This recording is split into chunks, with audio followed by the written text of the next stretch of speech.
So I thought I'd do this video partially as a where I'm up to sort of update as far as the resin pieces are concerned and the moulding and casting of what I'm doing with them. But mostly what I thought I'd do is actually do a bit of a tutorial on how I'm actually doing it and the materials that I'm using. Mostly because when I was doing the research before I actually started this project, I found that there was actually very little in the way of actual tutorial information on it. And hopefully I'll be able to give you some tricks and tips that I've found useful for myself and that you might be able to make use of. The silicon that I'm using uses a catalyst which actually is the reactive element of it, which actually makes the silicon harden in a bowl that's probably about half to 2/3 full. I'm using probably only about a capful of the catalyst. Thankfully this silicon that I'm actually working with is a little bit forgiving in that I can use slightly more or slightly less of the hardener to have slightly different reactions as far as the silicon's concerned. What I mean by that is that the pot life remains pretty much the same, but the curing time sort of lengthens out. So what it'll mean is that if I use slightly less catalyst, the reaction basically goes off at the same time. I've probably got about between 10 or 15 minutes before the silicon is completely unusable. So I still have to work quite quickly. If I use slightly less of the catalyst, it means that the actual surface of the silicon remains tackier or remains stickier, which means if I'm using it for sequential layers, one layer over the top of the other, the previous layer will stick quite nicely to the layer underneath.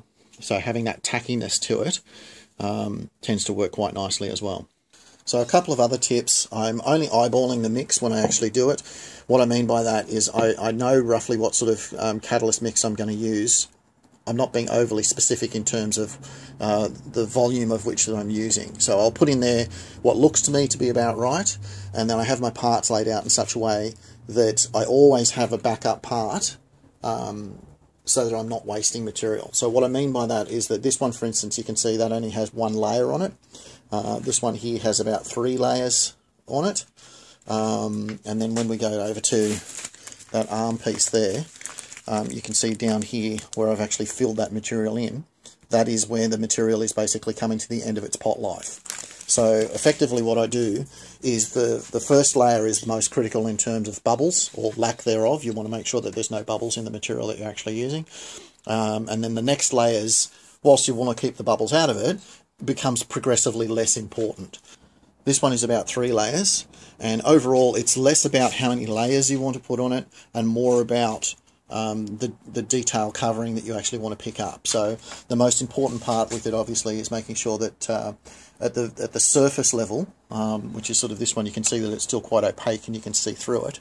You want to make sure that there's no surface bubbles within the material, because they will obviously transfer over to the piece that you actually make out of the mould.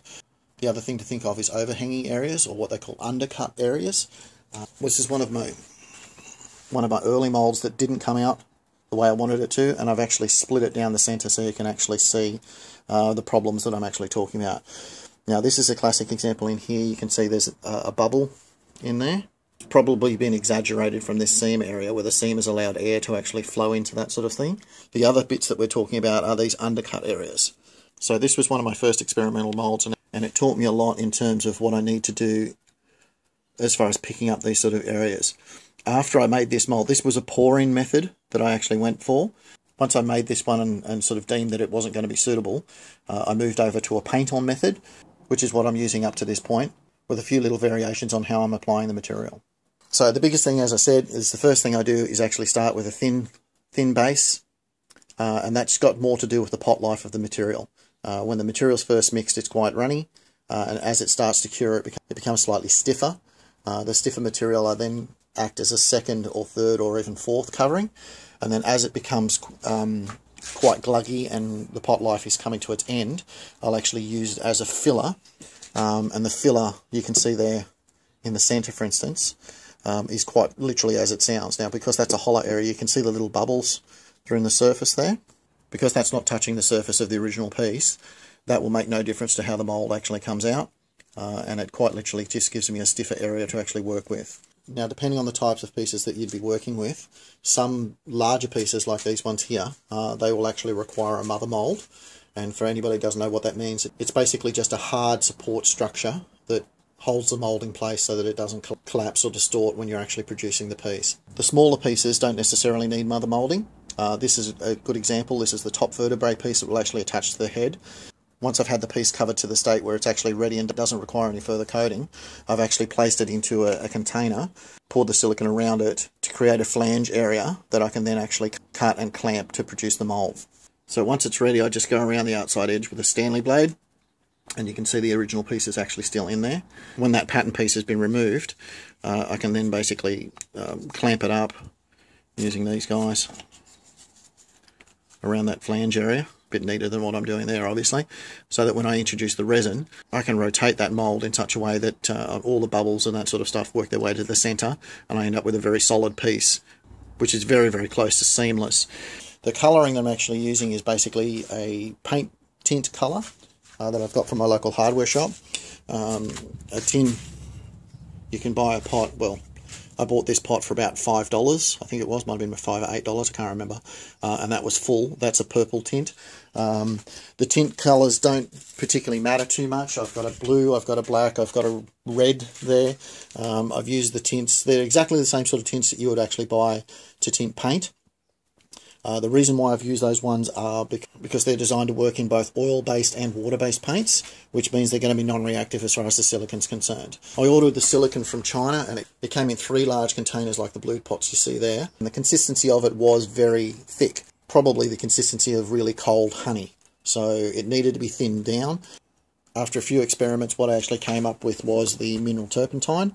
It thins it really nicely and makes it a much more runny consistency. The beauty of using it is when the catalyst reacts and the material starts to harden, within a day or so, the actual turpentine evaporates completely out of the silicon, and it leaves behind very stiff and very durable. The reason why I've had to do so much experimentation with this is when I imported the silicon, it came with very little in the way of technical information, so I've had to do some experimentation to actually find out the best results for this sort of material. I'd like to think that if you're buying stuff off the shelf, you'd probably have a little bit more technical information than what I started with this. Okay, so as far as the paint-on method is concerned, I initially started out doing exactly what you would think. I was just using cheap paint brushes. The reason why I was using cheap paint brushes is obviously because the silicon tends to ruin them, and you can only get a couple of goes before you're actually just throwing the brush away. Since then, what I've actually done is worked out, it's still a paint-on method, but it's probably more of a, I guess you'd call a spatula-on method, where I've used some half-round or half-dowel sticks where they're flat on one side and rounded on the other side, and then I've got another one where I've done a highly technical sharpened stick sort of design. That's my one for working into nooks and crannies and undercuts and making sure that I don't have any bubbles associated with it. The other thing that I have is just a couple of pieces of thin wire that I use just to pop any bubbles that happen to sort of appear. The classic example is when you do actually have, there's a section here where you can see there's a dimple in the middle there. That will be the sort of areas that you'll tend to find will actually produce bubbles.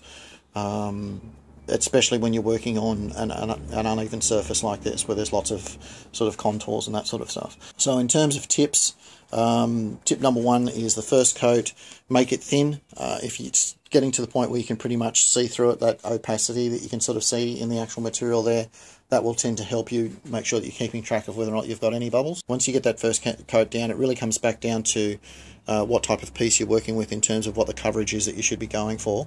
But generally speaking, if it's a detailed piece like this, I'd probably go 2 or 3 coats as you're building up the thickness. And then once you start hitting 3 or 4 coats, you can actually start lathering on the material and worrying less about whether or not there's any bubbles in it associated. The idea behind the tint is purely to actually see whether or not I've got the mix consistency right. So because the catalyst has virtually no colour when you add it to the white silicon, you've got no real way of visually being able to tell whether or not you've got a good mix. So what I do is just add a little bit of the tint to the white material, which colours it so that when I actually mix, I can see all the marbling has gone out of it and I've got a good consistent plain colour. I know that the material's been mixed up and the hardener has mixed through it and I've got a good even mix. The other thing I tend to try and do between each coat is vary the intensity of the colour. So I'll either have a lighter colour or a darker colour or a completely different colour altogether. You can see here I've got there's a blue there and the purple has gone over the top of it. It allows me to see whether or not I've actually missed anything, which is very important when it actually comes to the overall thickness. But I think you'd need an overall thickness of probably about 3 or 4 mil as a minimum to actually maintain the structural sort of strength before you have any sort of mother mould over the top of it. And any areas where you actually have a potential collapse spot, where you could see that could concave in, I fill those areas with the silicon that's going close to its pot life. So in an instance like this, what I'll actually end up doing, if I come down, you can actually see how it's dribbled off all the edges. Once this is up to a thickness that I'm actually happy with, I will go over and I'll peel this off the board and I'll trim those little daggy bits that are hanging down there, and I'll backfill these areas so that they're closer to flat for two reasons. One, so that they don't collapse in the mould and the mould holds its shape, and the other reason is so that when I actually make a mother mould to actually support the structure of this, I don't have any undercut areas that the mother mould will actually grip to and not want to let go from. Mixing up a different colour here so that you can see when I apply it. So I'm trying to mix it in such a way that it doesn't add too much in the way of bubbles to it. Just lather it on fairly thick to begin with.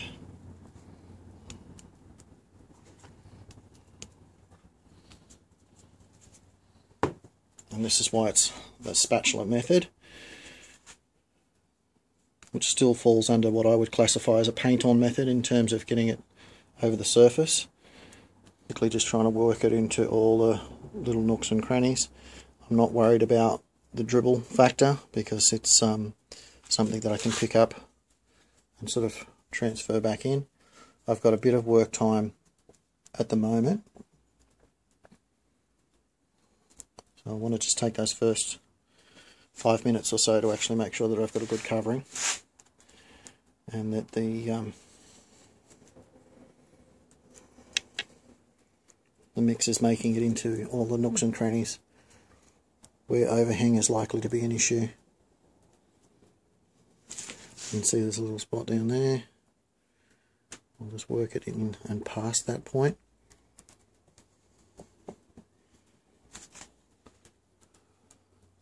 This is the second coat for this particular piece. So again,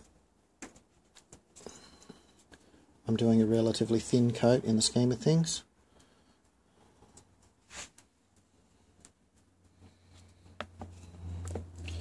At this particular stage, it's more about coverage than anything.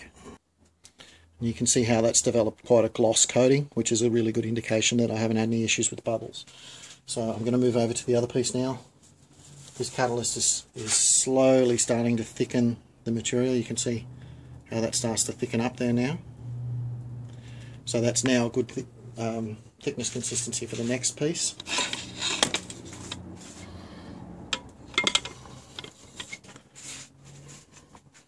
And this is why I'll have several pieces prepared.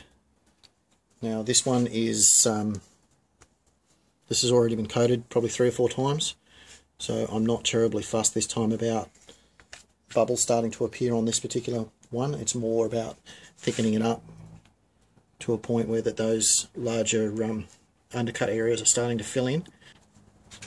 I still want to minimise bubbles as much as I can. You can see some of the larger ones starting to come up there. But the thicker the material is, progressively less and less bubbles are an issue. You can see the catalyst is starting to react there. It starts to go a little bit stringy. So I've probably got 2 or 3 minutes of work time now left. So as the silicon starts to harden, it becomes progressively less runny. You can see it's not dripping there very much at all. And that'll allow me to sort of place it a little bit more. You can see that the surface there is still fairly glossy, but it's got those little bubbles across the surface. This is about as thick as you can go without it producing large bubbles. So what I'll actually do now is just with the end of the stick is to start making sure that some of those bubbles are broken up across the surface so that they're not going to transfer to the stuff underneath. So I'll let that sit for a couple of minutes just to give those bubbles a chance to rise to the surface. Looking at the other one that I did first, you can see that there's virtually no bubbles at all to speak of. I'll need to go over it a little bit more closely to make sure that that is the case. But that's the second coat, so you can still see the structure underneath fairly well. Whereas by the time we're up to the third and fourth coat, you can see that it's actually looking much thicker. So once the catalyst has gone off, the easiest way to tell with that is that the actual material stops dripping. You can see dribble pieces sort of freeze into place. The material technically could actually have another coating put on it now, but it's still quite delicate because it hasn't completely hardened. The silicon does stick to the silicon fairly well. The biggest thing you want to make sure of is that there's just no contaminants. You don't want any dust or any oils or anything like that over the surface, and you'll find that one layer will stick to the next quite well. Generally speaking, the fresher the layers are in between each coating, the better you're actually going to have adhesion to each other. So that's pretty much the process. Once that's thick enough on one side, I'll then flip it over and trim it on the other side, and then repeat the process so that I have two halves of the shell, and then the mother mould will actually hold it all tightly together. So again, if you want any further information, feel free to leave a comment in the comment section. I'm glad to help where I can, but that's pretty much the update for this time. Hope you like this one. Thanks for watching.